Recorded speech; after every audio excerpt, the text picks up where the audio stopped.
La gente que dice que la psicología no es una ciencia suele caer en uno de estos campos. Ujú. No sé lo que es una ciencia, no sé lo que es la psicología, A y B son ciertas.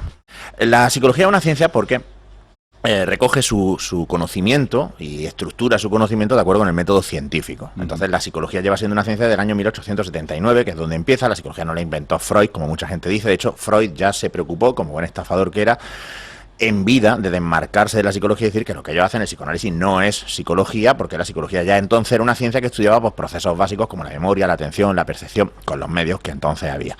Y no deja de ser una ciencia desde entonces. Lo que pasa es que sí tenemos un problema que es de relaciones públicas y es que no divulgamos. Y hay una cosa que me daba mucho coraje, porque la imagen que tenemos del psicólogo típicamente en los medios de comunicación es, en breve, un gilipollas. Y ya está, es un gilipollas. A mí me daba mucho coraje que nos tomaran por gilipollas, porque tú ves al típico pavo, la típica pava, más blandos que la mierda de pavo, diciendo obviedades y tonterías, y ya si nos metemos a hablar de explicaciones que a veces se dan a la conducta, pues yo ya me ponía negro. Entonces la psicología utiliza el método científico para recopilar su conocimiento, y en psicología se realizan experimentos y se realizan estudios estadísticos y correlacionales y se publican en revistas revisadas por pares, y hacemos exactamente lo mismo que hace cualquier otra ciencia. Es más, un detalle curioso. Hace unos pocos años pasó una cosa que se llamaba la crisis de replicación, que esto empezó en la epidemiología, que si la gente supiera cómo se investiga en medicina, la gente no pisaba un hospital en la puta vida. O sea, ¿por qué? Porque es el coño de la Bernarda, aquello es el coño de la Bernarda. Piensa una cosa, me sorprende. El grado que más formación tiene, el grado que más formación recibe el alumno sobre metodología de investigación, filosofía de la ciencia y todo lo que es cómo se hace ciencia, es el grado de psicología. En física no ven nada de esto hasta el doctorado. Física, que física es la ciencia de las ciencias. Pues no ven nada de esto hasta el doctorado. Se pasan la vida leyendo experimentos que no entienden cómo cojones funcionan, no entienden por qué este experimento es válido. Medicina ya es clamoroso. Tengo un compañero que precisamente imparte estadística, compañero psicólogo, que imparte estadística en un máster sobre medicina. No voy a decir cuál ni dónde porque tampoco es cuestión. Y se echa las manos en la cabeza porque eso, pues no sabes, estos son médicos que no saben leer un paper, no porque sean tontos ni mucho menos, al contrario, son gente brillante, pero claro, nadie te enseña a leer un estudio, nadie te ha enseñado a ver si una metodología es correcta. Además de que recibimos esta formación, la psicología ha hecho las más importantes contribuciones al desarrollo de la metodología. El manual más interesante de análisis de potencia estadística, un psicólogo. Metodologías de caso único, psicólogo. Un montón de cosas que la gente utiliza en el proceder científico la han desarrollado psicólogos. Pero, lo que te decía antes, tenemos el problema de que no hemos sabido acercar esto a la gente. La gente no es consciente de esto. Y luego está que pseudociencias anexas a la psicología, como el psicoanálisis, han tenido un peso cultural enorme. O sea, yo siempre digo que a Freud hay que leerlo, no por su valor psicológico o por su valor terapéutico, que no tiene ninguno, porque además se lo inventó todo y era un farsante, sino por entender la cultura del siglo XX, porque Freud, junto con Marx y con otros pensadores, han sido clave en el desarrollo de nuestra cultura, lo cual es una mierda si te paras a pensar.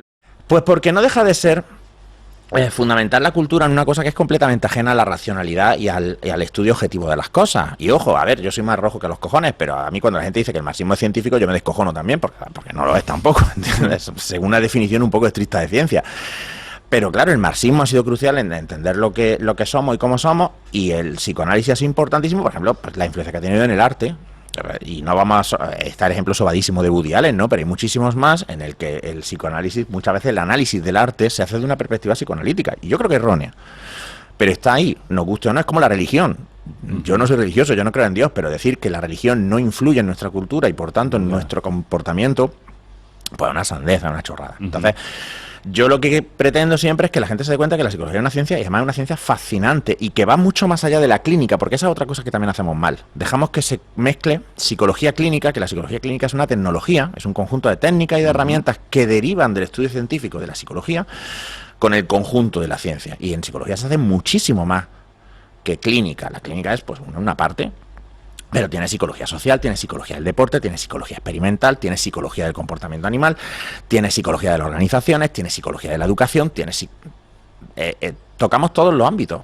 Si lo que quieres es buscar información por internet, que es lo que todos hacemos, que no deberíamos, pero lo que todos hacemos cuando estamos mal, la primera referencia debería ser la lista de terapia basada en la evidencia que la Asociación Americana de Psicología, la APA, tiene y mantiene revisada constantemente. Además, esto se pueden encontrar traducciones en la web de las principales universidades españolas, etcétera. O sea, es una información fácil de acceder. Entonces tú ahí puedes ver un listado de trastornos y las terapias que han demostrado eficacia en esto. No es perfecto porque, por ejemplo, hay terapias cuya eficacia es dudosa, pero están ahí, pero, o sea, luego ahí ya podemos discutir hasta qué punto todas las terapias que aparecen como basadas en la evidencia tienen la misma cantidad de evidencia. Pero vale, pero es un buen comienzo.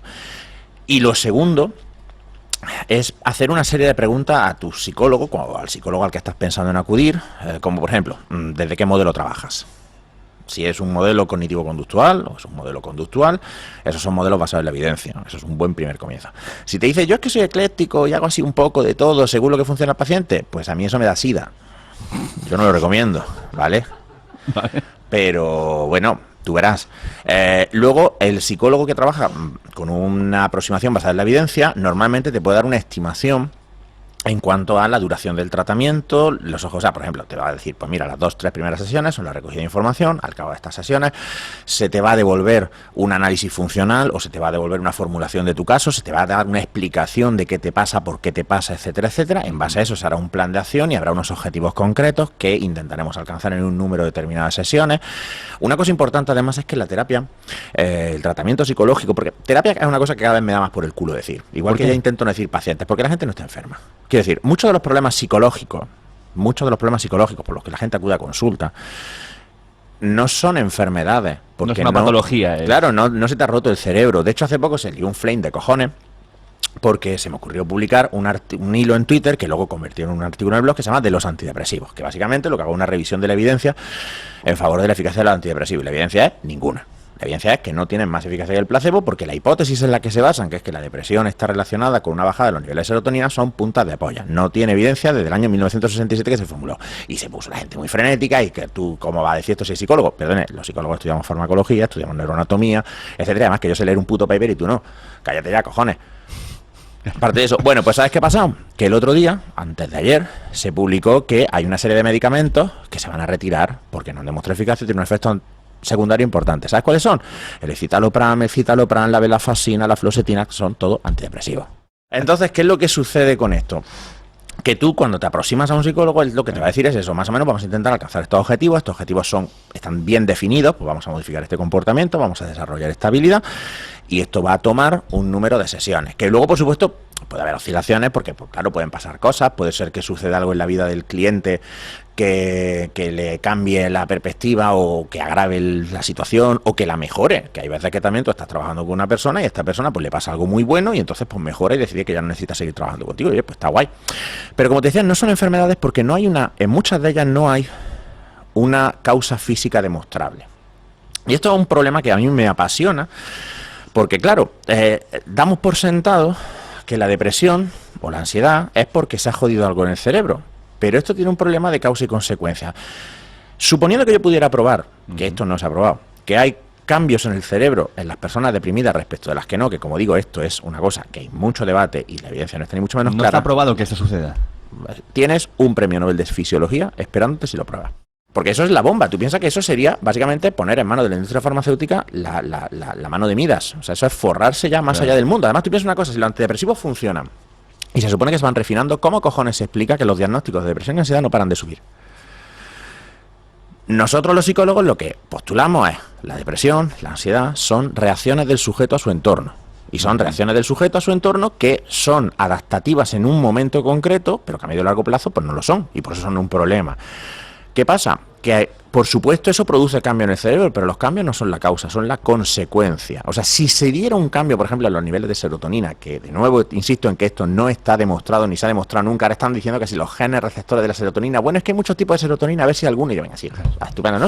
Y a lo mejor acaba siendo verdad, porque no negamos que en el cerebro de las personas pasan cosas cuando se deprimen. Lo que discutimos es que esos cambios sean la causa y no la consecuencia, porque a lo mejor tú no te deprimes porque la serotonina está baja, a lo mejor tu serotonina está baja porque estás deprimido, pero primero estás deprimido porque en tu entorno se han producido una serie de cambios, tú has perdido el acceso a una serie de reforzadores, gratificaciones, cosas buenas, porque en la gran mayoría de los casos de depresión hay un momento en el que esto empieza, en el que tú lo puedes ligar con la pérdida de relaciones, un cambio brusco en la situación vital o cosas que tú dices, vale, aquí es donde empiezas a estar mal. Porque si no, ¿esto cómo funciona? ¿Tu jefe te baja la serotonina con su presencia? ¿Cómo es esto? ¿Tus receptores de serotonina reaccionan a tu jefe? No sabes que tu jefe es un hijo puta. Y entonces cuando tú estás en presencia de tu jefe te sientes mal y entonces por eso la serotonina te acaba bajando y es una adaptación. Y insisto que esto de la serotonina es hablas por hablar porque no está probado. Pero vale. entonces cada vez me da más por el culo hablar de terapia y de pacientes porque en la gran mayoría de los casos no es tan... No puedes hablar de que hay una enfermedad. Una persona que tiene un problema de pareja y viene por terapia de pareja, ¿qué enfermedad es esa? ¿Es el virus de llevarse mal con tu mujer? ¿La bacteria de discutirte con ella? ¿El hongo de poner los cuernos? ¿Qué polla es esto? ¿Por qué no lo podemos llamar problema? O si quieres, llámalo trastorno, ¿vale? Ojo, que trastorno es imperfecto también, porque a fin de cuentas los trastornos son construcciones sociales. O sea, nosotros decimos que algo está mal porque socialmente nos parece mal. Pero es que, insisto, no siempre puedes decir es que el riñón funciona mal o es que el hipotálamo funciona mal. No se sabe, no se sabe. Y yo flipo cada vez que veo una neuromierda de estas de ¡buah! Se ha encontrado la clave de la felicidad, está en el cerebro. No está en el cerebro. La felicidad es una cosa que el sujeto experimenta y eso está en su organismo. Hay miles de neurotransmisores. Tenemos una idea de lo que hacen 20. ¿Qué coño de explicación es esa? Sacaron por Twitter un paper súper empalmado de unos neurocientíficos que habían hecho un descubrimiento importantísimo referente a cómo la conducta se modifica en función de la recompensa que recibe la conducta, de las consecuencias de la conducta. Y todos los psicólogos diciendo, pero esto es el condicionamiento operante que Skinner formuló en 1930. ¿Ahora has descubierto el condicionamiento operante? Richard Thaler, el tío que gana el Nobel de Economía, pero el Nobel de Economía tampoco es Nobel de verdad, porque en economía puedes decir una cosa y la contraria y que todo sea verdad y te doy un premio Nobel porque si esto te lo dan con una botella de Nidelmo. No, bueno, pues total. Le dieron en 2018 un premio a Richard Thaler por una cosa que es lo que llaman la nudge theory. Nudge en inglés es como empujoncito. Básicamente que es que la gente reacciona a los incentivos. Y todos los psicólogos diciendo, ahora has descubierto, economista, que las personas reaccionan a los incentivos, ahora, un siglo tarde, lleváis un siglo de retraso, ¿en serio? Pues así todo el puto día. Pero esto es culpa nuestra. Esto es culpa nuestra, no lo contamos. Cuando se habla que tú estás enganchado a tu móvil o que eres adicto a tu móvil y todas estas cosas, lo que hay ahí son mecanismos de modificación del comportamiento que están formulados, probados experimentalmente y probados en el campo desde los años 20, 30 del siglo pasado. Y que no han parado todo este rollo de por qué las notificaciones, por qué el gesto del pulgar hacer scroll. Todo esto son psicólogos lo que está detrás. La empresa que lleva el Farville, Zynga, tiene equipos de psicólogos. Tenía equipos de psicólogos, porque ahora creo que se haya tomado por culo, trasteando la aplicación para hacer que la gente pasara más tiempo en ella. Facebook, Google, todas estas tienen divisiones de gente, psicólogos, no economistas, psicólogos, dedicados a hacer que la experiencia sea más... ¿Adictiva? Sí, es que también tengo cierto reparo a hablar de adicción, porque los criterios para hablar de adicción son unos que en muchos casos no se cumplen, pero para que el uso sea el máximo posible. Vamos a decir, para que el uso sea el máximo posible. Es que yo creo que la precisión a veces en el lenguaje, por mucho que yo diga muchos tacos, muchas barbaridades... Perfecto. No cabe hablar de adicción porque cuando hablamos de adicción, por ejemplo, muchas veces hay unas alteraciones del funcionamiento asociadas que en el caso del móvil no se cumple, porque si todo el mundo se pasa todo el puto día con la pantalla en la cara, ¿cómo puedes discriminar una adicción de una no adicción? Cuando tú usas el móvil, por ejemplo, estás haciendo un máster online y estás mirando el móvil para seguir las clases, ¿cómo diferencias eso de el usar el móvil para jugar al Farmville o para...? Vale. Claro, es que ahí es donde está quizá la complejidad de la definición. Lo que podemos hablar es de un uso que la persona considera que es inadecuado, o que la persona considera que es excesivo, o que la persona considera que le resta tiempo de hacer otras cosas, o que preferiría hacer otras cosas. Y luego, por otro lado, y ese otro melón que va a ser interesantísimo, son las posibles consecuencias cognitivas de estar constantemente distraído. Pero eso es ya otro mundo que te metes y ya te da terror. O sea, empezando por el hecho de que ya se ha comentado mucho, ¿no?, de que todos los gurúes de Silicon Valley, empezando por el Steve Jobs y siguiendo por todo, lo primero que hacen es decirle a sus niños: no te voy a comprar una tablet, no te voy a dejar que uses ninguna de estas cosas en la vida. O sea, tú vendes una cosa que sabes que es una puta mierda, pero evidentemente no quieres que tus hijos se sumerjan en esa puta mierda. La psicología, como cualquier ciencia, produce una herramienta. Tú tienes la ciencia psicológica, ¿vale?, y el estudio de la conducta. De ahí aparecen unas aplicaciones, una tecnología que es el análisis del comportamiento, que es el análisis funcional de la conducta, que nos permite entender por qué un organismo emite una conducta determinada. Y entonces luego de ahí sale una tecnología que es la modificación de conducta, que son los procedimientos que yo utilizo para modificar, para alterar la conducta de este sujeto. Entonces, claro, la herramienta en sí es neutra. Quiero decir, yo puedo usar modificación de conducta, por ejemplo, para que tú desarrolles buenos hábitos y hagas ejercicio, dejes de fumar, o estudies regularmente o cosas así, o puedo utilizar herramientas de modificación de conducta para que te pegues todo el puto día pegado al móvil. Y de hecho, eso es lo que ocurre. La mayoría de las universidades españolas son cognitivo-conductuales, pero luego tú sales a ejercer y primero está el problema de la habilitación, porque la habilitación es el coño de la Bernarda, y luego está el hecho de que los colegios oficiales de psicólogos no velan por mantener la pseudociencia fuera de la psicología, etcétera, pues porque porque aquí hay gente que se gana el sueldo con eso. De hecho, aquí el Colegio Oficial de Psicólogos de Cataluña tiene una comisión permanente de psicoanálisis, que es como tener una comisión permanente de arte oscura o una comisión permanente, ¿sabes?, de tarot. Porque, pero porque Barcelona también es un sitio muy, muy, muy psicoanalítico. Entonces, claro, ¿Cómo sé yo cuándo es un psicólogo basado en la evidencia el que me va a tratar o no? Es una pregunta que es que no se ayuda. Los estudiantes no salen teniendo claro decir esto es científico, esto no es científico. Y hay un punto de vista de, bueno, todo vale. Hay un efecto en psicología clínica que se llama la tesis del dodo.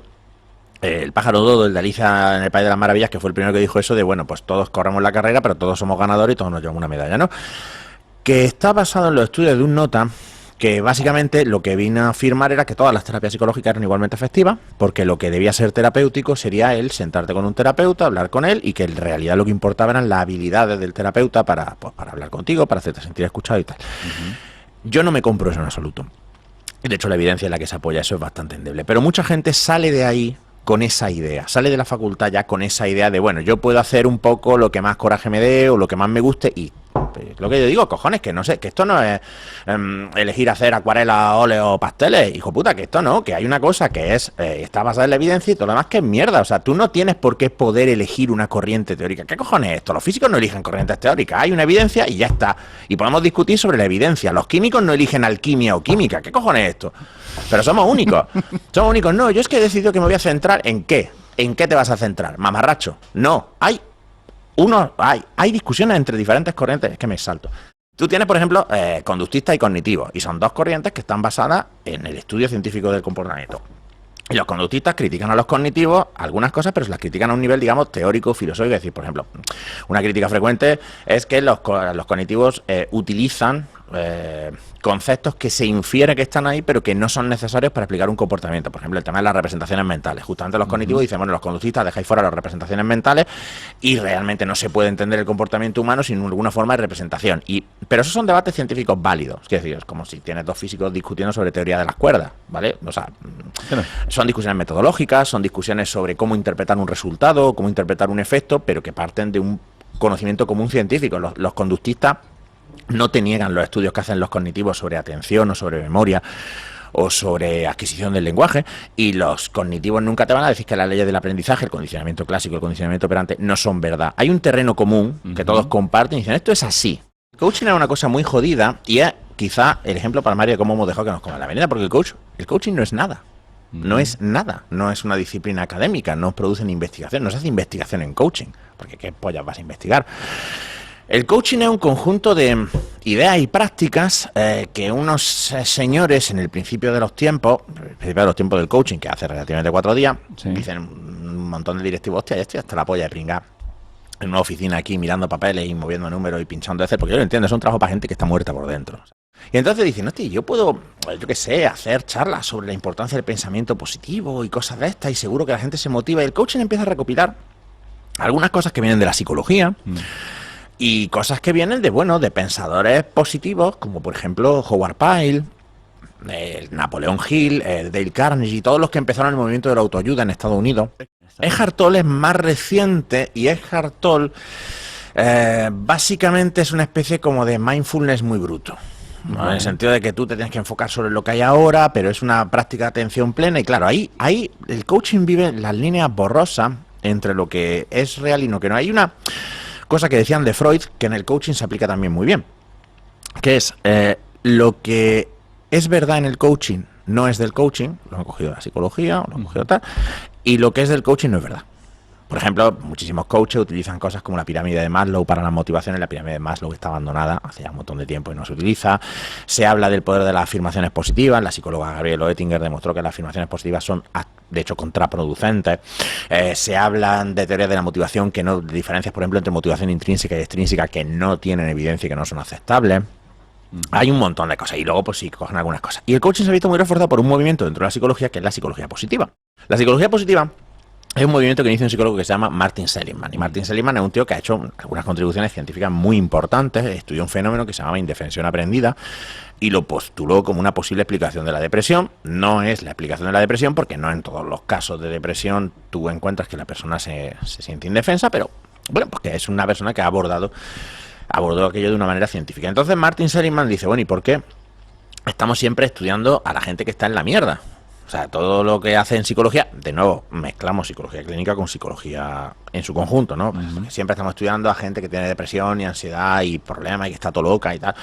¿Por qué no vamos a estudiar la gente que es feliz y la gente que, en inglés, thrive, ¿no? La gente que florece y no sé qué, no sé cuánto. Bueno, vale, si es un objeto de estudio válido, que ¿por qué no? Bueno. Y el caso es que empiezan a tratar de estudiarlo. El problema es que la psicología positiva, aunque intentan validar sus descubrimientos, en un gran número de casos adolecen de que muchas veces sacan conclusiones que no están fuertemente sustentadas por la evidencia, que muchas veces, a ver, tú cuando estudias, por ejemplo, cuando haces un estudio, muchas veces tú lo que obtienes es un tamaño de efecto. Un tamaño de efecto te dice qué porcentaje de la conducta del sujeto se explica en función de la variable que estás estudiando, ¿no? Pues en el caso de fumar, qué porcentaje se debe a la capacidad adictiva de nicotina, pues eso sería el tamaño del efecto. Y muchas veces te dicen, se ha encontrado una relación entre esto y esto, y luego miras el tamaño del efecto y el tamaño del efecto es una puta mierda. Pero es que es estadísticamente significativo. También es estadísticamente significativa la correlación entre películas de Nicolas Cage y calentamiento global, y eso no hace que las películas de Nicolas Cage, aunque sean un cáncer, den calentamiento, incluso suban la temperatura del planeta. Es que la estadística es muy puta. Es que es muy puta. Y ojo, yo no soy un experto en esto, pero joder, me da hasta ahí, ¿sabes? Entonces, la psicología positiva trata de validar sus conocimientos y sus aportaciones, con lo cual no caería dentro de una pseudociencia como tal, pero no son tan rigurosos quizá como sería exigible, y muchas veces anuncian descubrimientos que luego cuando intentas replicarlo o cuando intentas validarlo, pues ya la cosa no va tan así. Y el coaching se pegó a la psicología positiva como se pega una almorrana a un ojete, porque dijeron, ya está, esto es lo que necesitamos para ser gente respetable, que no vas a ser gente respetable en tu puta vida, o sea, eso no va a pasar.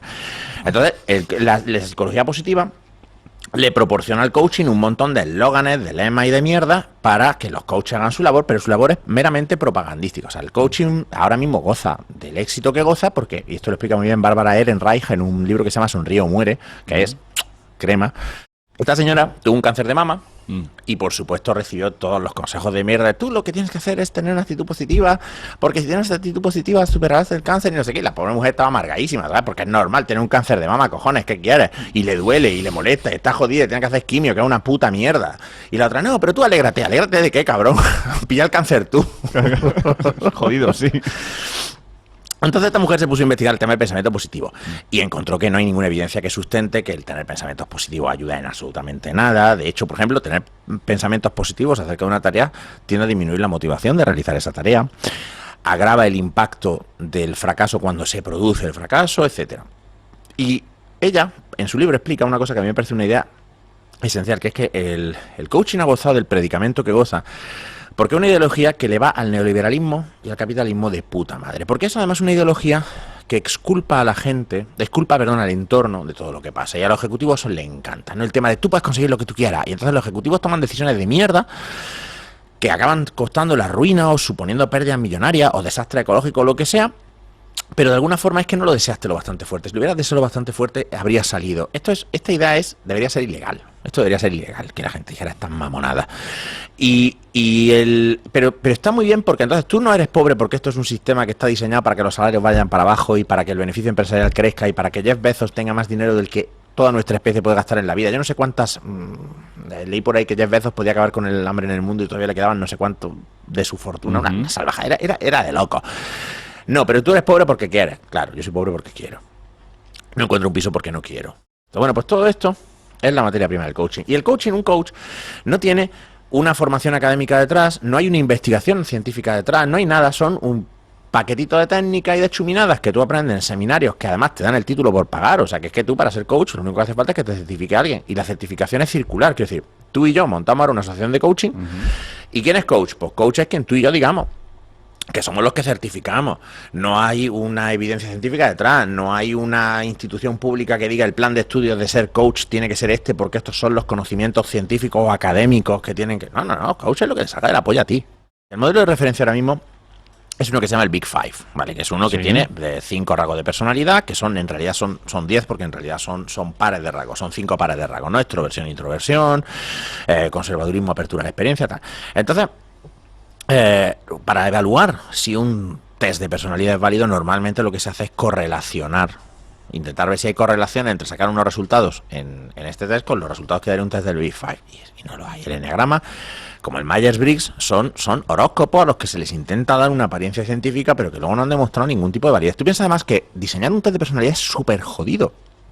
Los test de personalidad se tienen que baremar con poblaciones grandes.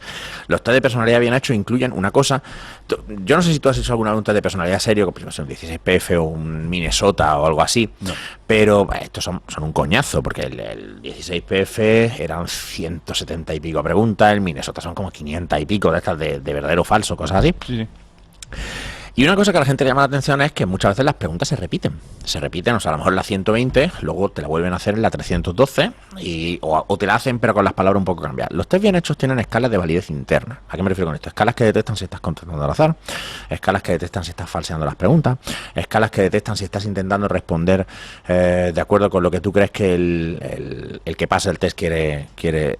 Y es un procedimiento complejo. La psicometría, que es como se denomina la disciplina dentro de la psicología, que se dedica a la medida de capacidades psicológicas, es un procedimiento riguroso, complejo, muy exhaustivo, donde todas las cosas se ponen a prueba una y otra vez. O sea, para que un test psicométrico salga al mercado, ha tenido que pasar unas pruebas que no te creas tú que están muy lejos de lo que tiene que pasar, por ejemplo, un medicamento. Lo de ancestral ya de entrada nos tiene que hacer sospechar. Y no pasa nada porque algo sea ancestral, pero luego lo tienes que poner a prueba bajo condiciones experimentales, y eso el enneagrama no lo cumple. El Myers-Briggs no lo cumple. Casi todos los chorritest de estos que se ven en el mundo del coaching no lo cumple, pero que vamos que... Y ojo, eso no tiene nada que ver con la seriedad. Por ejemplo, en Japón, una teoría de la personalidad que tiene muchísimo arraigo y muchísima importancia, la de los grupos sanguíneos. Que según el grupo sanguíneo que tú tengas, pues tiene una personalidad de otra. Esto tiene cero evidencia. Cero, ninguna, o sea, nada. Pero es que la ciencia es un fenómeno humano y entonces los científicos están influenciados por la sociedad en la que viven. Esto no quiere decir, como dicen algunos pomos, que la ciencia no tenga validez, porque total todo es subjetivo, sino que, a ver, los científicos no somos independientes del contexto en el que estamos. Y hace X años, un psiquiatra te podría decir que, evidentemente, la evidencia científica en la mano, la homosexualidad es un trastorno, y en los años 60, de repente, la evidencia científica cambia y dice, pues no, pues esta persona no está trastornada, estas personas no son enfermos, y por tanto vamos a sacar la homosexualidad del DSM, del Manual Estadístico Diagnóstico. Pero eso no es malo. ¿Por qué? Porque cuando se pone a prueba la tesis de ¿es la homosexualidad realmente un comportamiento desviado? Pues mira, resulta que hay montones de especies animales, no te voy a decir todas, pero montones, cientos de especies animales en los que la conducta homosexual es una conducta más. No se puede evidenciar que haya realmente ningún problema en el funcionamiento de estas personas fuera de problemas causados por el contexto homofóbico en el que se pueden encontrar. Entonces dice, bueno, pues no hay evidencia de que esto se pueda considerar un trastorno psicológico. No la hay. Tenemos que aceptar que la sexualidad humana es diversa y que hay personas que efectivamente su orientación sexual es esta, y por tanto la evidencia dictamina que estos no son, pues lo sacamos del DSM.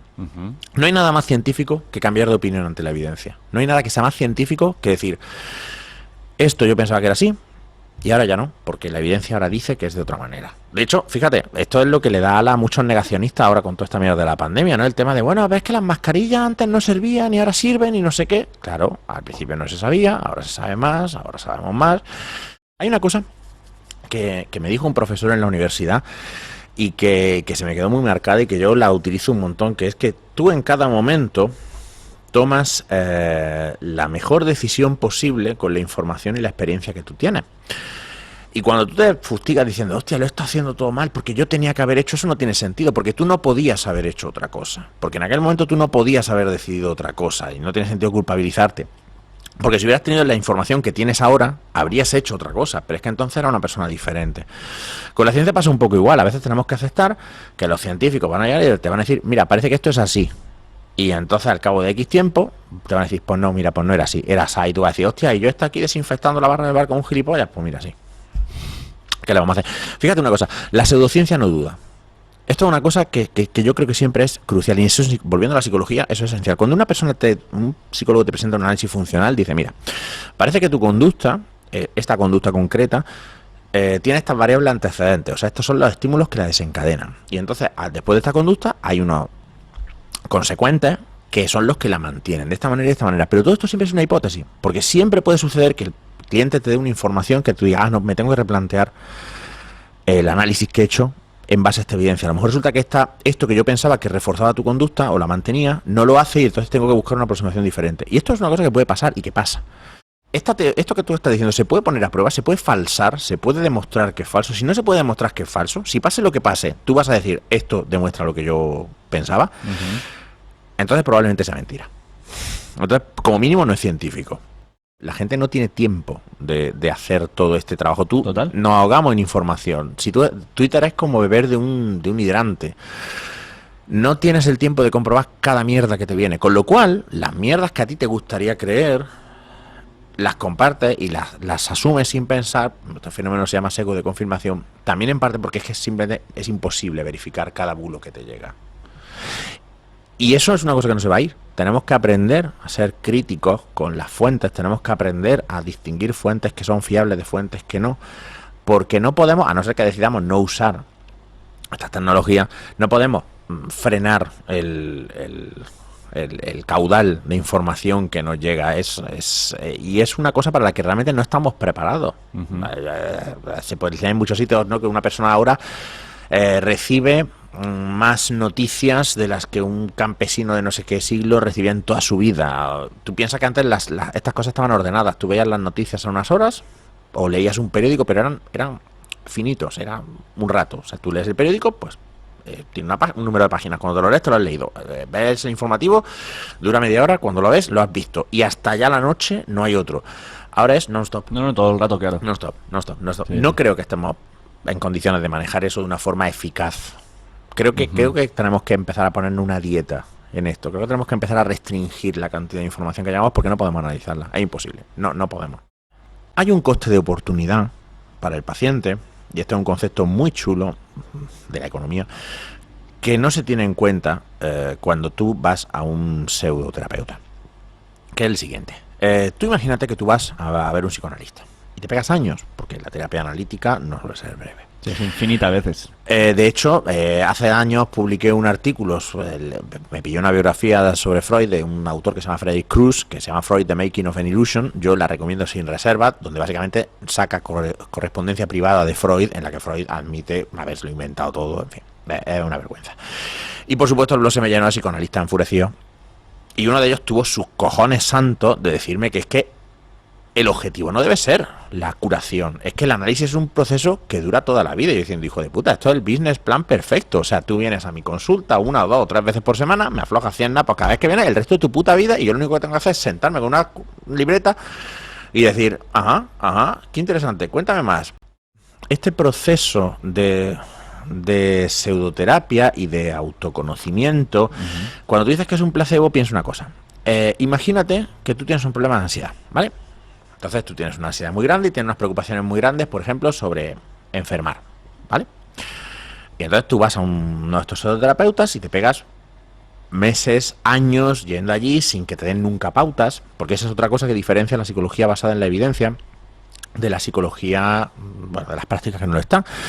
En la psicología basada en la evidencia, el cambio en el sujeto se produce sobre todo por el trabajo que hace entre sesiones. Entonces, tú siempre vas a llevar deberes para casa, siempre vas a tener que hacer algo, aunque sean solo registros de tu conducta, pero siempre vas a tener que hacer algo, y con esos registros se elabora una estrategia. Entonces te dicen, bueno, pues ahora tienes que probar a hacer esto, ahora tienes que probar a hacer esto otro.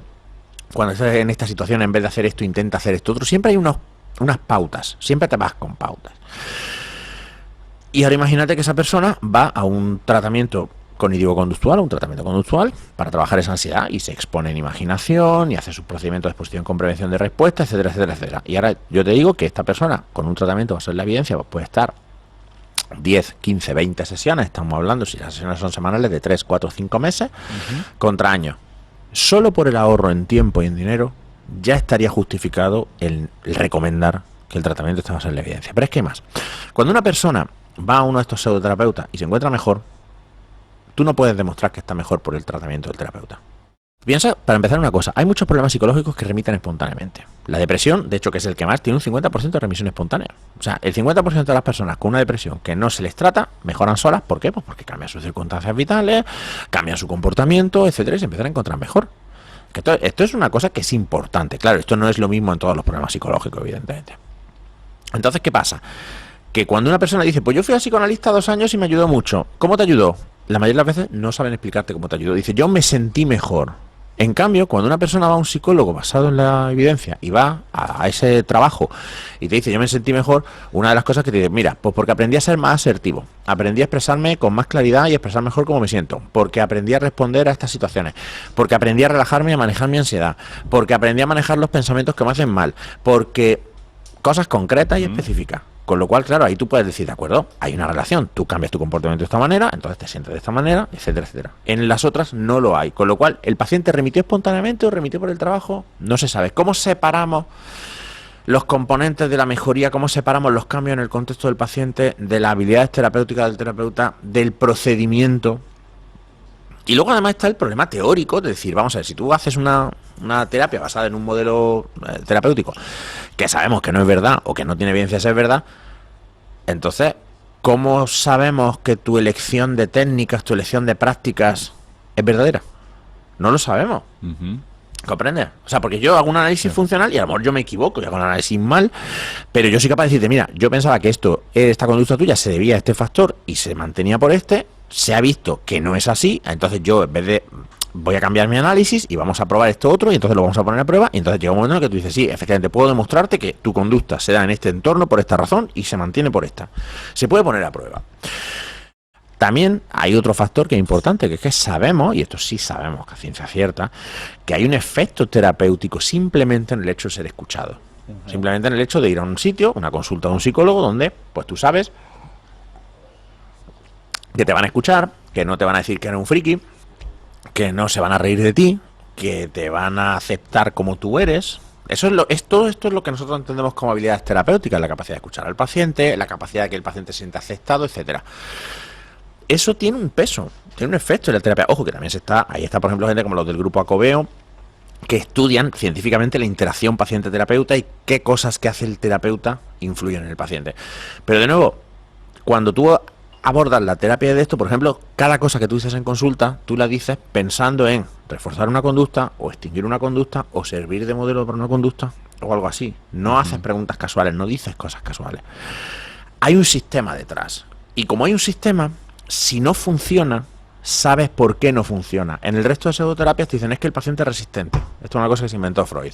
No es que el paciente no esté mejorando porque lo que yo estoy haciendo no vale para nada. De hecho, Freud en su correspondencia privada reconocía que él pensaba que nunca había curado a nadie. Y hubo casos como el de Ana O, como el del pequeño Hans, o otros muchos que se los apuntó como éxitos cuando las personas nunca mejoraron. De hecho, Ana O lo que tenía era una tuberculosis, no era tos histérica.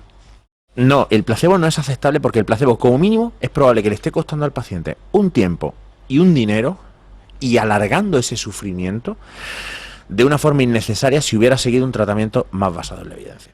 En primer lugar, tenemos que entender que una conducta es muy más probable que sea emitida cuanta menos fricción tiene. Por fricción nos referimos a la dificultad o a la complicación de emitir esta conducta. Una cosa muy curiosa que yo he advertido en el paso de los blogs a las redes sociales es que, por ejemplo, antes tú, pues cuando tú escribías un post en un blog o querías comentar en un blog, pues tú tenías que hacer un comentario, aunque fuera decir, bien hecho, me mola mucho lo que escribes. Ahora de repente se sustituye por un me gusta o una reacción. Fíjate, muchas veces ya lo que se observa es que hay menos comentarios, pero hay muchas reacciones. Tú puedes poner un tweet o un estado de Facebook y recibir cientos de reacciones y pocos comentarios. Sí. Entonces, la conducta no tiene coste.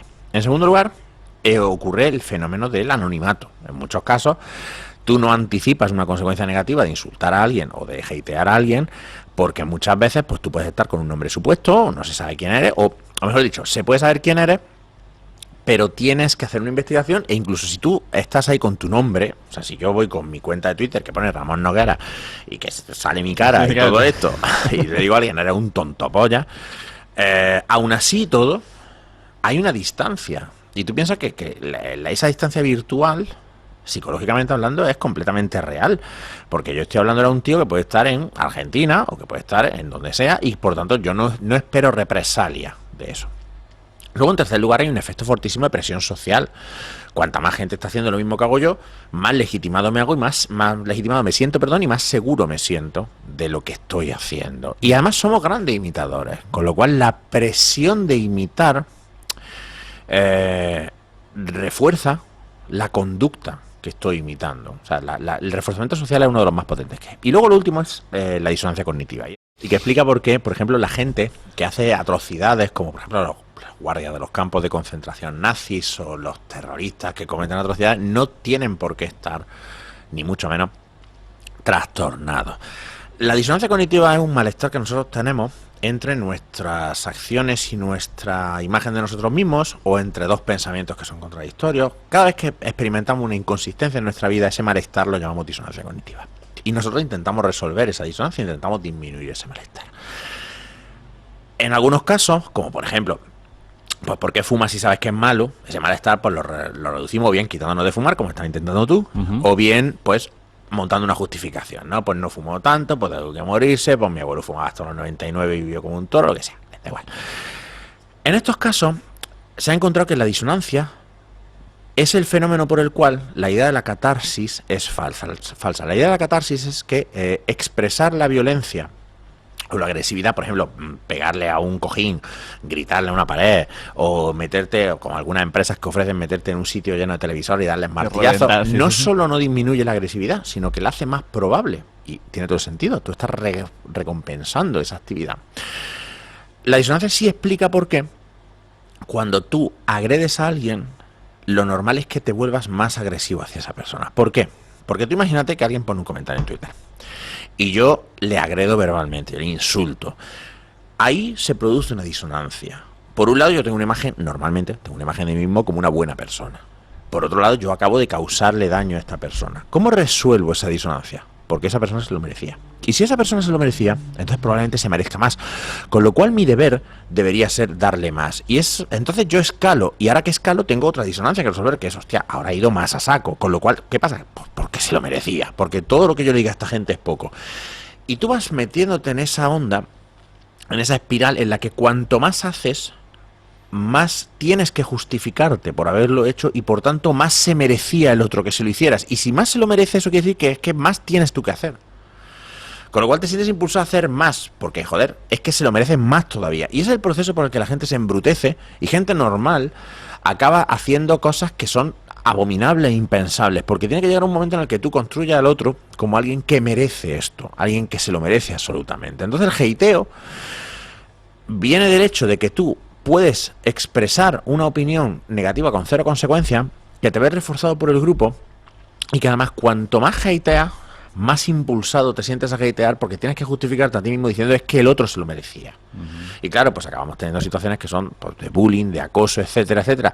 Situaciones en las que la gente diría individualmente, a mí esa conducta me parece que está mal, pero bueno, yo la he hecho porque se lo merecía. Tú le preguntas a un bully, tú le preguntas a un acosador, y el acosador nunca te va a decir yo acoso a la gente porque soy un cabrón. Nadie dice eso. Siempre te dirán que esa persona se lo merecía o se lo buscó de alguna manera. Incluso si son capaces de llegar a decir, bueno, sí es verdad, igual nos pasamos un poco, o igual nos pasamos mucho, pero es que el otro se lo buscó, porque tú tienes que vivir contigo mismo y tú tienes que vivir con tu inconsistencia, y nosotros no podemos ser consistentes, pero es importante sentir que somos consistentes. Entonces, cuando intentamos explicar esto, muchas veces las explicaciones embarcan una especie de huida hacia adelante, en la que si yo hago esto y esto creo que está mal, pero lo justifico, entonces tengo el argumento necesario para hacerlo más. No es racional, no es lógico, pero es que no somos lógicos. Esta idea de que las personas somos racionales es falsa. Tenemos que obligarnos a ser racionales. No un comportamiento que a nosotros nos nazca o nos salga con facilidad o con naturalidad, para nada. Las redes sociales no crean nada que no esté ahí ya. Nuestra tendencia a polarizarnos, a dividirnos en tribus y a que no nos guste la tribu de al lado es innata, eterna, como lo quieras llamar. Está ahí.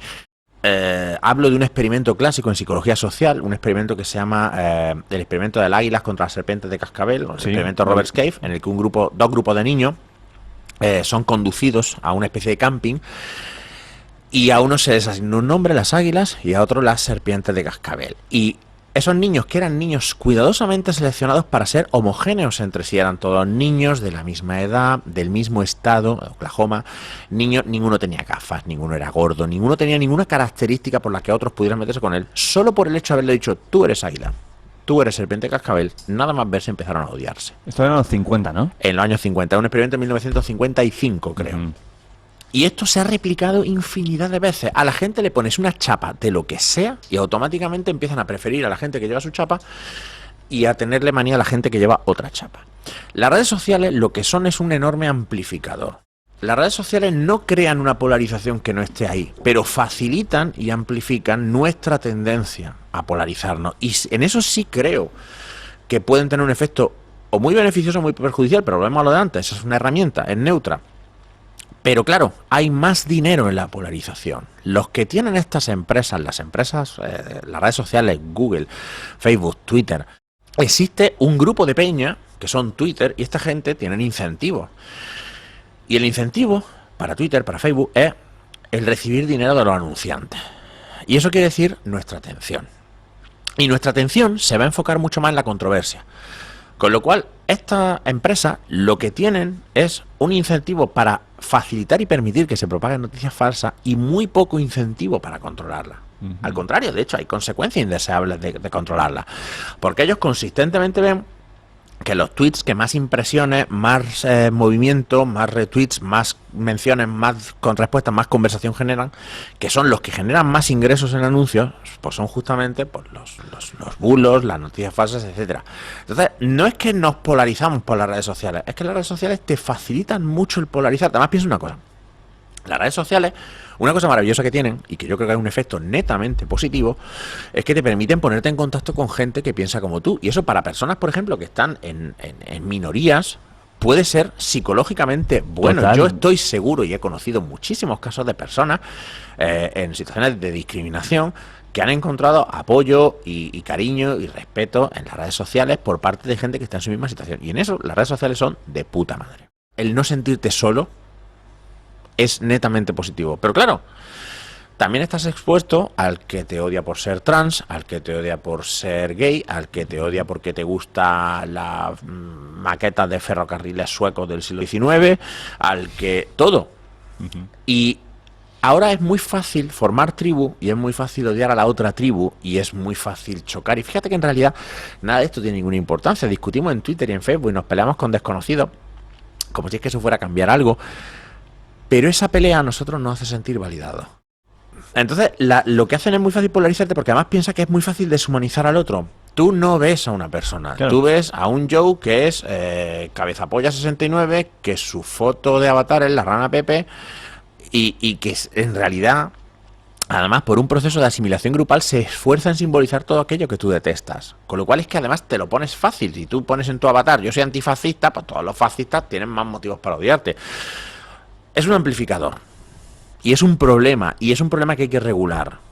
Pero no crea nada que no esté ahí. Las redes sociales nos permiten expresarnos como humanos muy fuerte. Pero no crean nada que no estuviera en nosotros ya. Yo tuve mi primer móvil a los 27. Yo tengo 44. Y claro, una de las cosas más fascinantes es cómo ha cambiado tu capacidad de relacionarte con gente que no es parte de tu entorno. Quiero decir, yo cuando tú o yo hace unos años pensábamos en nuestros amigos, tú pensabas en gente que tenía para empezar una proximidad geográfica contigo. A lo mejor podías tener un amigo fuera de Barcelona o fuera de tu ciudad de residencia y tal, pero lo gordo estaba en tu zona cercana y eran personas a las que tú podías ver físicamente con relativa facilidad. A día de hoy, yo creo que todos tenemos algunas relaciones o algunas amistades o algo así con gente a la que todavía no hemos visto. Yo, por ejemplo, gracias a Twitter, yo me he puesto en contacto con mucha gente del ámbito de psicología por la que yo tengo unos afectos como amistad, pues por sentirme cercano a ellos, porque compartimos ideas y tal, a la que yo no he visto en la vida. Yo, por ejemplo, yo qué sé, psicólogos a los que yo aprecio muchísimo, como Ricardo de Pascual o Eduardo Polín o Alba Sotelino o María Jesús Froján, o son gente que yo en realidad no la he visto nunca. Yo nunca he estado con ellos. La persona que corrigió el libro, Olga Ayuso, una maravillosa periodista que vive en Mérida, la vi por primera vez el pasado octubre en Granada, después de mucho tiempo de contacto. Que seamos conscientes de que esto es así. Creo que es importante que nos demos cuenta de que en realidad cuando interactuamos con otra gente a través de las redes sociales es una interacción, no diría que completamente falsa, pero creo que es importante que nos demos cuenta de que es una interacción que no es tampoco verdadera. Que la gente con la que estamos interactuando tiene muchos más matices que a lo mejor sentados, como estamos tú y yo aquí delante de la barra de un bar, apreciaríamos y que en la interacción en Twitter no ocurre, o en Facebook o lo que sea.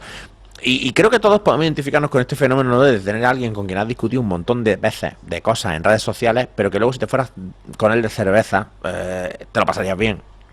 Y creo que eso es lo que quizá a veces nos falta, el darnos cuenta de que no entendemos por qué las personas, en redes sociales no entendemos por qué las personas piensan así, solo vemos el resultado de ese pensamiento. Fíjate una cosa, casi todos, creo yo, o la mayoría, tenemos algún amigo o algún conocido que tiene opiniones que nos parecen impresentables, pero se las perdonamos porque como le conocemos sabemos de dónde vienen esas opiniones, somos capaces de entender por qué es así, entonces pues lo disculpamos, lo contemporizamos. Pero en el fondo es buen tío. Exacto, mira, dice esto, pero en el fondo es buen tío, tal cual. Yo creo que eso es bueno. Yo creo que es bueno tener ese pensamiento, no creo que sea malo, creo que es bueno. Porque creo que al final ese es el camino para persuadir a la gente de que cambie sus puntos de vista. Creo que las redes sociales son nefastas para la persuasión. Las redes sociales creo que son muy buenas para reforzar la idea del que ya está convencido, pero yo creo que son nefastas para convencer al que está en el otro lado de que cambie su postura. Por eso hago mucho hincapié de que cuando tú quieres convencer, por ejemplo, a un terraplanista, o quieres intentar persuadir a un pro homeopatía, o quieres convencer a un conspiracionista de que le dé una vuelta a su idea, el discurso que solemos tener en las redes sociales de presentar la evidencia y darle con ella en la cara no vale para nada. No vale ni para tomar por culo, porque lo único que hace es que se enroque por este fenómeno de seco de confirmación, y porque además nuestras creencias son parte de nosotros, son parte de nuestra identidad. Asumir que una creencia tuya es falsa es un navajazo grandísimo. Imagínate lo que tiene que ser para una persona que cree, por ejemplo, que los inmigrantes incrementan la delincuencia y tú le presentas datos que no es verdad, que no es cierto.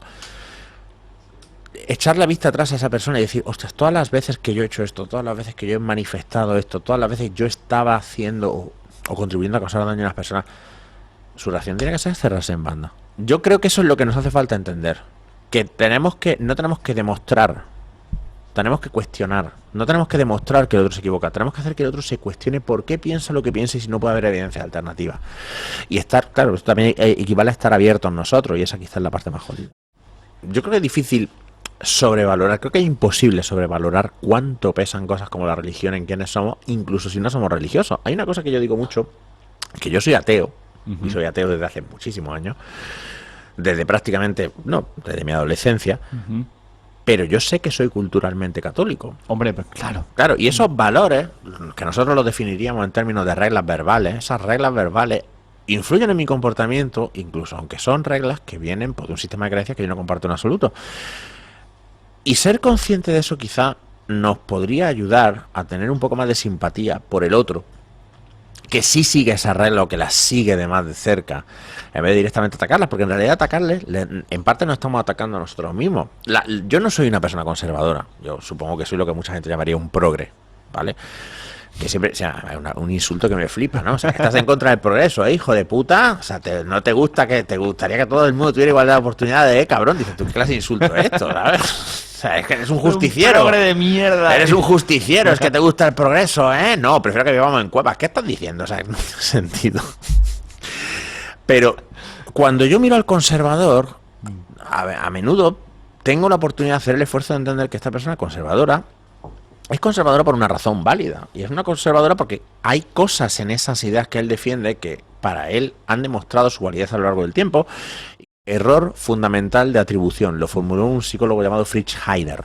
El error fundamental de atribución simplemente consiste en que tú atribuyes tu conducta, tiendes a atribuir tu conducta a razones diferentes de las que atribuyes a la conducta de los demás. Por ejemplo, si yo me salto un semáforo en rojo, yo me salto el semáforo en rojo porque no lo vi, porque tenía prisa, porque es que total si no cruza nadie, porque lo que sea. Si otro se salta un semáforo en rojo es porque es un cabrón. Fíjate, yo he aprobado, me han suspendido.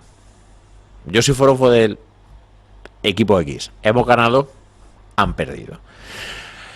Cuando nosotros pensamos que una persona defiende su ideología, nosotros decimos, yo defiendo mi ideología porque hay unas evidencias, etcétera, etcétera, etcétera, que la sostienen y que es mejor. Cuando el otro defiende una ideología contraria es porque es una mala persona. El ser consciente de que existe esa tendencia a pensar que los demás hacen las cosas por razones diferentes, cuando en realidad los demás hacen las cosas por las mismas razones que nosotros.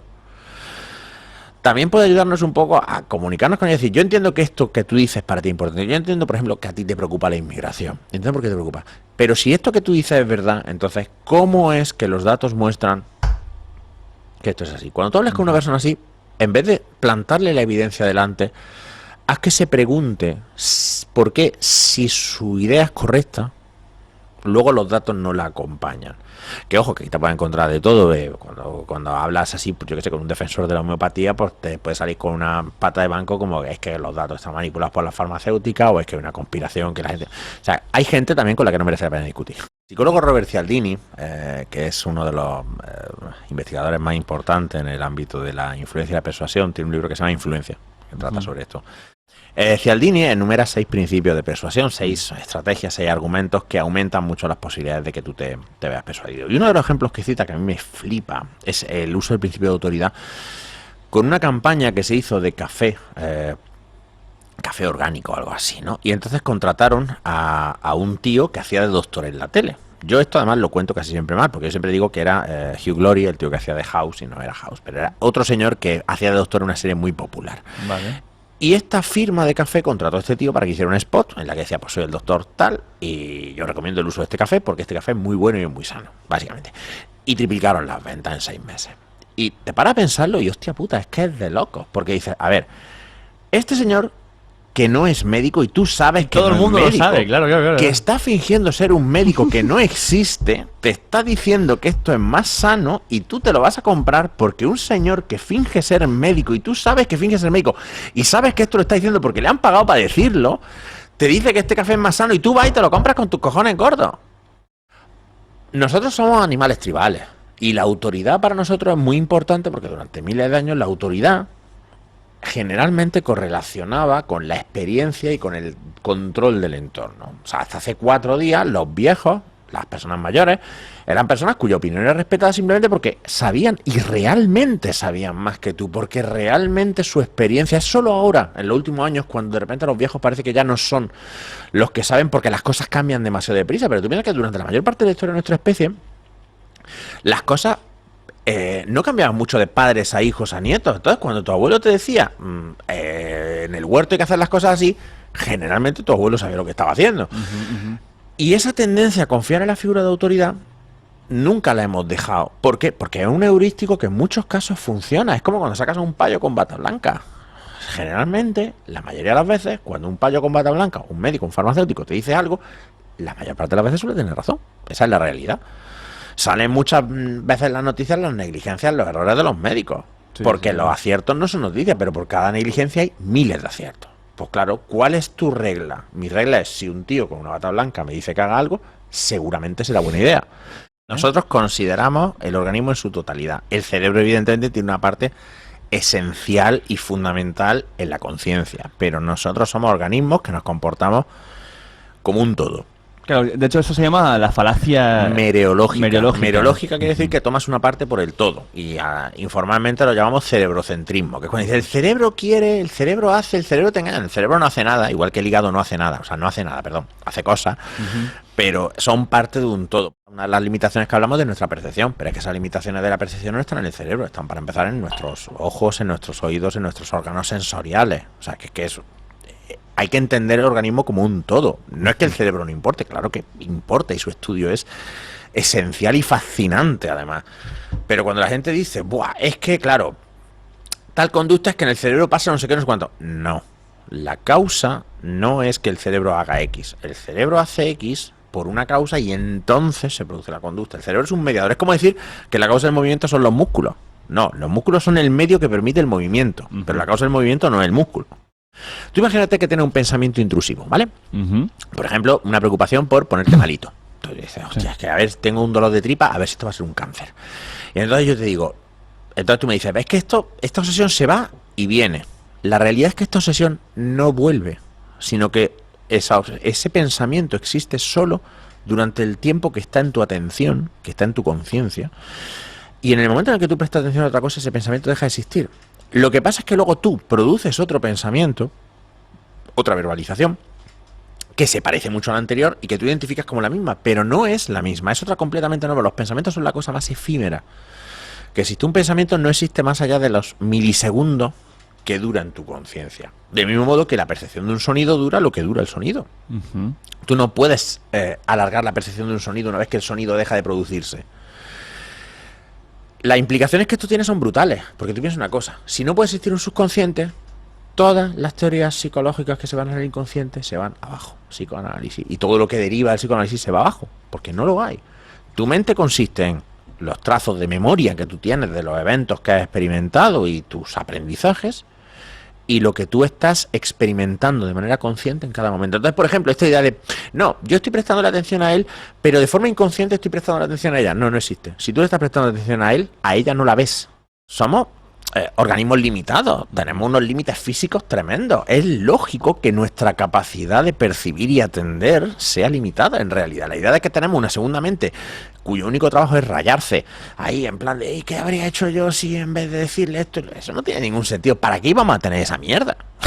Si bastante trabajo tenemos ya con lo que tenemos delante. Hay muchos conceptos en psicología: inteligencia, creatividad, personalidad, que en realidad lo que describen es maneras consistentes en el tiempo de comportarse. Pero esas son maneras consistentes porque son aprendizaje. Imagínate, por ejemplo, la mayoría de nosotros, la gran mayoría, por no decir todo, nos levantamos por la mañana. ¿Qué es lo primero que hacemos? Hacer un pis. Y eso es un hábito. Y es un hábito en el que tú no te paras a pensar, ¿qué voy a hacer ahora cuando me baje de la cama? Vale. Podríamos decir que tienes una personalidad de hacer pis por la mañana. Claro, yo tengo una personalidad de mear como un elefante por la mañana. Ok. La inteligencia es comportarte de una manera que los demás hemos definido como inteligente. Que puede ser resolver unos problemas o recordar unas cosas o lo que sea. Pero todo esto es, a fin de cuentas, arbitrario. Cuando tú me dices yo tengo una personalidad, lo que tú estás diciendo es en determinadas situaciones yo tiendo a comportarme de una manera determinada. Cuando tú dices yo soy extrovertido, lo que dices es cuando estoy en grupos de gente me comporto de una manera tal. Y si soy introvertido, pues me comporto de otra manera. Pero fíjate una cosa importante, Ricardo. Todo el mundo se comporta, me sale en inglés, against character, fuera de personaje. Todo el mundo se comporta fuera de personaje. ¿Y cuántas veces hemos experimentado esta sensación de ver a alguien decir eso y decir, ¡ah! Yo no me esperaba esto de ti, o nunca me habría imaginado que tú harías esto? ¿Por qué? Porque el comportamiento es contextual. Claro, ¿qué pasa? Que hay comportamientos que están generalizados a una gran cantidad de contextos, con lo cual, pues una persona, por ejemplo, que es muy introvertida, lo que etiquetamos como poner como definir, lo que etiquetamos como ser muy introvertido, es una persona que en general, en la mayoría de situaciones en las que esté en grupo de personas, se va a comportar de una manera determinada. Entonces, claro, tú puedes tener esa personalidad porque esa personalidad son hábitos de conducta. No requieren una segunda mente que esté diciendo, ay Dios mío, es que no voy a hablar mucho por no quedar como un gilipollas delante de la gente. No hace falta. Simplemente has aprendido que cuando estás con otro grupo de personas, no hablas. Y ya está. Del mismo modo que tú has aprendido que por la mañana te levantas y meas, después de comer te lavas los dientes, o antes de dormir, pues, yo qué sé, te chinchas los granos o lo que sea que hagas. Todo eso es personalidad, si quieres verlo así. Entonces, claro, cuando tú dices, yo tengo una personalidad extrovertida, vale, pues eso quiere decir que en general yo sé que tú, con otro grupo de gente, pues tiendes a emitir numerosas verbalizaciones, tiendes a sentir sensaciones positivas, emociones positivas o agradables en presencia de otras personas, etcétera. Una persona introvertida a lo mejor experimenta ansiedad o experimenta incomodidad o experimenta malestar cuando está en esa misma situación. Vale, ok. Pero eso no requiere un subconsciente. Y lo que Nick Chater demuestra es que además es que no puede haberlo. Porque, por ejemplo, no tenemos nuestras percepciones, nuestras emociones son maleables y no emergen formadas, sino que las improvisamos en un momento. Déjame que te ponga un ejemplo que uso mucho en consulta, ¿vale? Vale. Imagínate que tú sales ahora a la calle y te encuentras un tigre, ¿vale? Una de las sensaciones que tú probablemente vas a tener es taquicardia. Ok, párate ahí. Ahora, imagínate que tú estás enamorado y estás empezando una relación con una persona. Y entonces quedas con esa persona y ves venir a esa persona. La típica escena, se baja del autobús y tú la ves venir. Está en cámara lenta. Probablemente tengas taquicardia. Vale, tercera. Estás esperando a que te den la nota de un examen. Probablemente tenga el corazón acelerado. ¿Son la misma emoción? No, probablemente en un caso dirías, tengo miedo, el oso. En otro probablemente dirías, estoy enamorado, tu chica. En otro probablemente dirías, hay preocupación, pero no es miedo, no es el mismo miedo que se con un oso. Imagínate además, por ejemplo, que estás en una cuarta situación, en el gimnasio, y estás ahí dándole, haciendo ejercicio. El corazón te la tira más rápido, vale, pero tú no dices estoy enamorado, no dices estoy asustado, dices, bueno, es que estoy haciendo ejercicio, vale. Emoción es una etiqueta que tú le pones a unas sensaciones y esa etiqueta tú la decides en el momento según el contexto. ¿Sabes lo que decía William James, uno de los padres de la psicología científica? Tú no estás... ¿cómo era? Ay, a ver si lo voy a decir bien. A ti no te late el corazón porque estás asustado. Tú estás asustado porque te late el corazón y en esta situación tú decides que la explicación es esta. Lo realizas en el momento. Vale. Chaiter usa una analogía que me parece muy guay, que es que nosotros solo somos conscientes del resultado de nuestros procesos mentales, de nuestros procesos psicológicos, pero no vemos es como una calculadora. Tú a una calculadora le dices 12 por 70 y te da un número. Y tú solo ves el número, tú no ves el proceso interno. Entonces nosotros vemos solo el resultado, y ese resultado es una etiqueta que decimos, emoción, miedo, lo que sea. Y eso hace fácil que nosotros pensemos, pues tiene que haber algo por debajo y ese miedo tiene que estar ahí almacenado en un sitio, entonces aflora cuando hay un oso, pero en realidad no lo hay.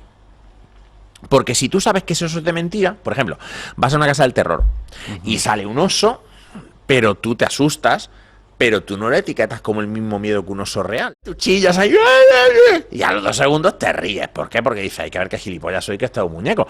Y si alguien te pregunta, ¿sentiste miedo? Te dice sí. Y te dice, ¿sentiste el mismo miedo que habrías sentido en un bosque con un oso de verdad? Te dice, hombre, no.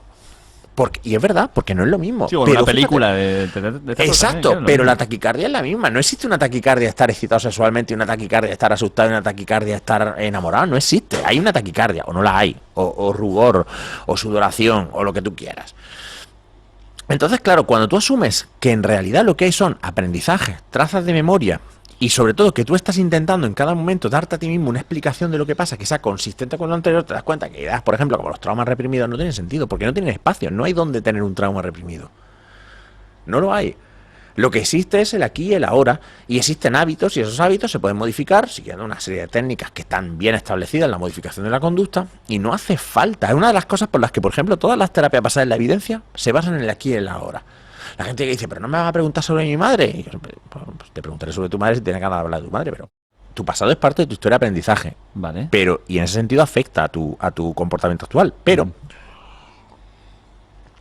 la idea que yo creo que hay que desterrar es la idea de que determinadas experiencias te dejan traumatizado y roto de manera inmutable.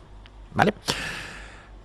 Sobre todo porque no somos trabajos terminados, no somos obras terminadas, sino que somos organismos que van evolucionando y van cambiando, con lo cual cuando alguien dice, bueno, yo es que a mí como me trataron así cuando era pequeño, yo estoy jodido para los restos. No, eso no es verdad. Porque además hay muchas personas a las que tratan mal y no muestran las mismas conductas que tú. Es que claro, cuando hablamos del pasado, no nos damos cuenta de que es que el pasado no existe solo como tal, sino que tienes el pasado más las capacidades del individuo para afrontar situaciones, más las experiencias de aprendizaje posteriores. Piensa una cosa. Hace muy poquito se replicó uno de los experimentos que yo considero que es más esperanzador en la historia de la psicología, que viene a decir, por resumirlo mucho, que el 85% de las personas que experimentan situaciones terriblemente traumáticas, como puede ser guerras, accidentes gravísimos, catástrofes naturales, agresiones brutales, solo el 15% experimentarán secuelas a medio y largo plazo.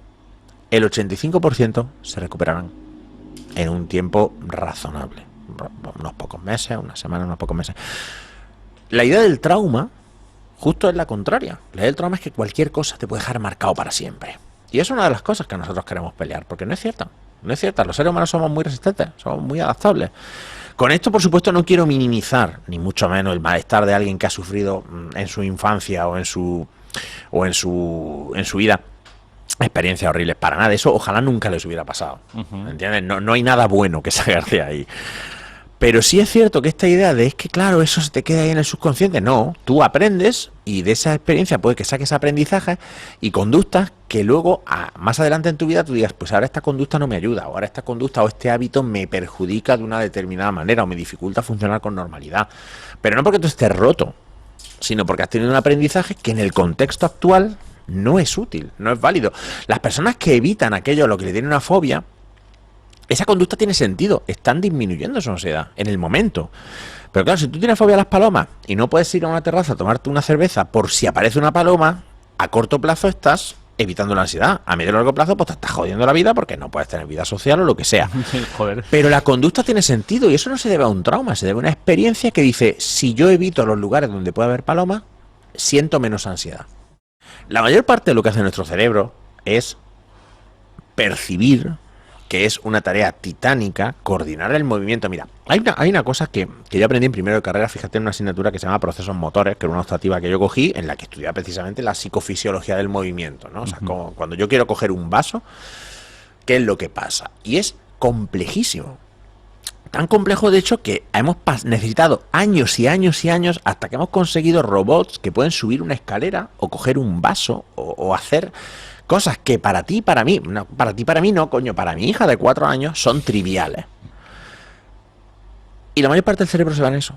La mayor parte del cerebro se va en mantenerme derecho en este taburete, asegurarme de que no me ahogue tragando la cerveza, coger el vaso, escuchar, percibir, oler, etcétera, etcétera. Eso es un trabajo titánico, monumental. No hay tiempo para mierda. No hay tiempo para mierda. Entonces la postura de Scheiter es precisamente esa. Lo que está en tu conciencia es todo lo que puede haber en tu conciencia. Cuando yo, por ejemplo, estoy hablando contigo y te estoy mirando a ti, te estoy escuchando a ti, ahí hay dos compañeros tuyos. Y yo no estoy percibiéndolo subconscientemente. Yo no lo estoy percibiendo en absoluto. Hay un experimento que es clásico, que es el del gorila.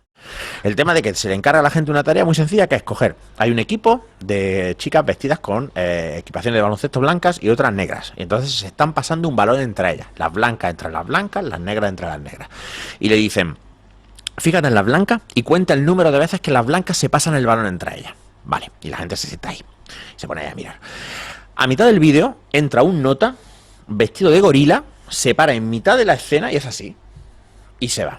Y entonces, al cabo del experimento, le preguntan a la gente, oye, ¿tú has visto algo raro en el vídeo? La mitad de la gente no vio al gorila. Porque estaban tan enfocados en contar los pases que estaban dando las chiquillas, que la mitad de la gente no vio a un nota vestido de gorila que entra así y se va. Tal cual. Hay montones de experimentos de lo que se llaman de fallos atencionales, de amnesia atencional, en los que coges, estás hablando con una persona, pasan dos tíos transportando una puerta, te cambian a la persona con la que estabas hablando y cuando estos tíos pasan, tú no te das cuenta que estás hablando con una persona distinta. De verdad. No es que se procese subconscientemente, es que no hay nada más allá de la atención, no hay nada más allá de lo que vemos. Y claro, esto es una idea revolucionaria porque la influencia que ha tenido el psicoanálisis y esta idea de que existen capas y capas y tal, y es una cosa además muy atractiva porque nos gusta pensar que somos profundos, ¿no? De que es que claro, yo tengo más cosas y yo tengo más... Y no es verdad, Manolo, es vulgar. Hay un libro que se utiliza muchísimo en tratamiento cognitivo de la depresión que se llama Sentirse Bien, de David Barnes, ¿no? Y muchas veces, muchos psicólogos lo prescriben, ¿no? Dicen, oye, empieza a leerte este libro y tal. Y una cosa alucinante es que muchas personas llegan y dicen, ¡buah! Es que estaba leyéndome este libro y joder, me describía perfectamente. Es como si lo hubiera escrito para mí. No, es que todos pensáis igual. Es que todas las personas que tienen una depresión pensáis de la misma manera. Entonces, hay patrones, y esos patrones, gracias a que hay esos patrones, se puede estudiar y se puede investigar. Y claro, pues eso es un palo, porque tú quieres ser especial y resulta que eres más vulgar que una camiseta blanca de H&M, ¿sabes? Pero...